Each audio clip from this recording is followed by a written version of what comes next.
Ano yan? Open your eyes down the big booty club. I'm gonna keep on dancing down to West Hollywood. Mga kaibigan, yung tira ibenta natin na para mabawi natin, ha? Hindi mo mababawi. Walang ROI.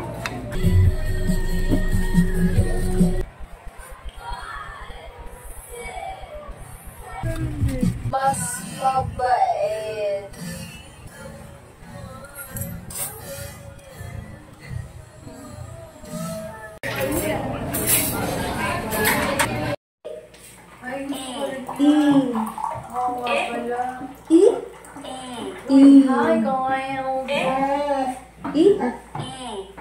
Nandito na kayo? Ako na lang magtuturo sa iyo.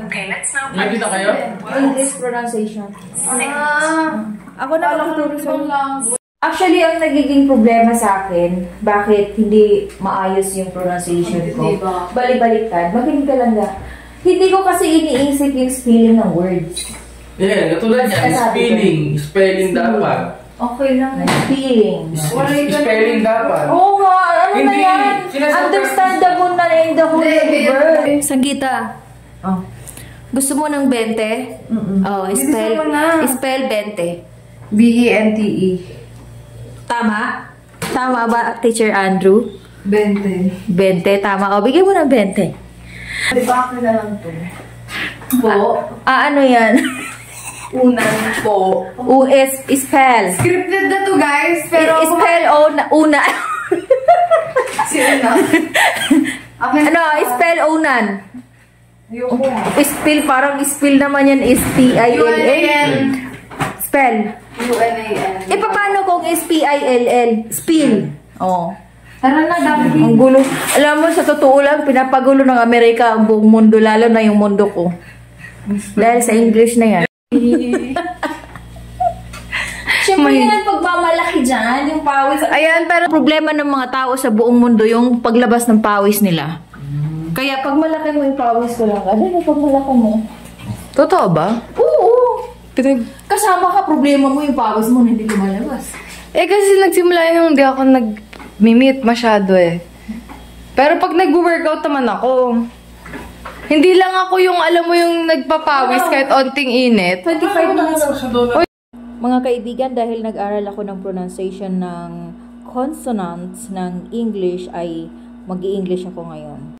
Past 12 already and we have to have our lunch and breakfast.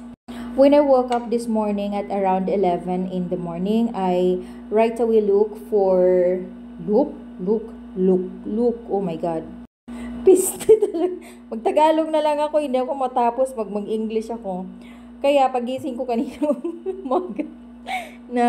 naganap ako agad kung saan kami pwedeng kumain na malapit lang sa amin, like Bacoor, Imos, or Gentry. At meron na ako napili actually bago pa ako nag-stationary bike. Ang napili ko ay mayroon silang Unli Wings, Unli Italian Pizza, Carbonara, at meron din silang homemade na pizza. At mag-additional lang ng 100 pesos.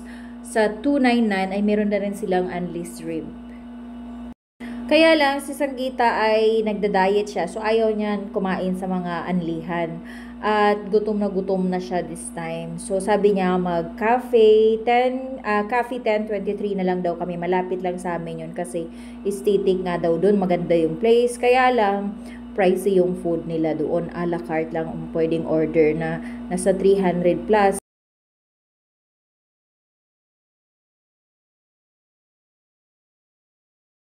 Sa kanila, o sige, kain na lang muna tayo somewhere na malapit sa atin kasi gutom na nga si Sanggita. Bago po kami pumunta sa Cafe 1023. Kaya, napag-desisyon na namin na kumain na lang dito sa KFC at dahil bagong bukas din to, ilang araw pa lang, kaya yan, pumayag na rin sila. Originally, ang aming plano ay kakain dito sa KFC at magkakape sa Cafe 1023 na malapit lang din sa amin dito. At habang kumakain na kami dito sa KFC ay biglang nagbago ng gusto si Sanggita. Gusto daw niya sa Tagaytay na lang magkape.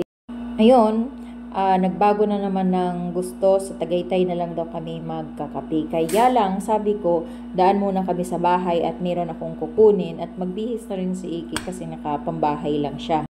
At biglang, hindi na rin kami pupunta ng Tagaytay kasi hapon na nga.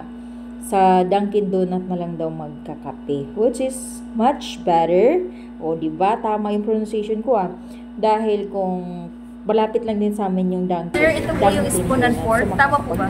Tama. Tama. Ito yung spoon and fork. Tama po ba? Yes, thank you so much. Itom na yan. Sorry. Ito na lang. Mas tumawa daw kayo. Uy, mga kaibigan. Yung tira ibenta natin para mabawi natin. Ha? Hindi mo mababawi. Walang ROI.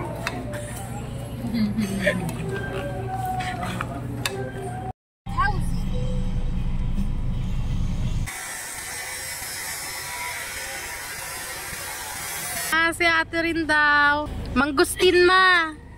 Ma. Mangustin. Mangustin. Mangustin. Ano yun? Mangustin. Mahal. Sa Davao tayo bibili. Mura lang doon. Mahal dito. Ito nga, tag-40. Si ate rin daw, bilan mo pang... Oh, saan si mama pumunta? Wala na. Saan siya pumunta, pumasok? Grabe, tinanggal ko lang yung camera ng saglit. Nag-disappear na siya. Hello, sorry. Wala, may nakita akong pusa. Sa likod. Ang ni Ginger. Oo. Kamukha talaga ni Gingy. Akin ang balikat. Hindi siya makapasok. Ginagano niya ako. Kasi naka-steel matting yung... May grape po sila doon. Magasan ko na yung grapes niya. Para makatipid na rin ako. Nice.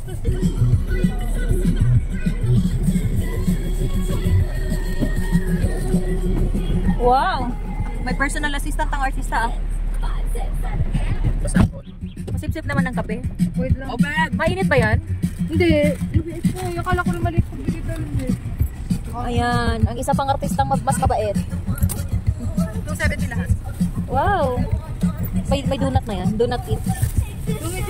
Siya yung pahingi nga. Baka dinaya ka lang. Hindi yung donut. Meet kami yung baso, di ba hindi naman ganyan dati kalaki? Oh, pero hindi rin po rin dati. Nagkabaso na ata silang maliit. Sa ilalim ng sa paa. Hindi rin talaga yung baso nila. Pasalamat tayo sa ulan, di mainit. Oh, ito tayo.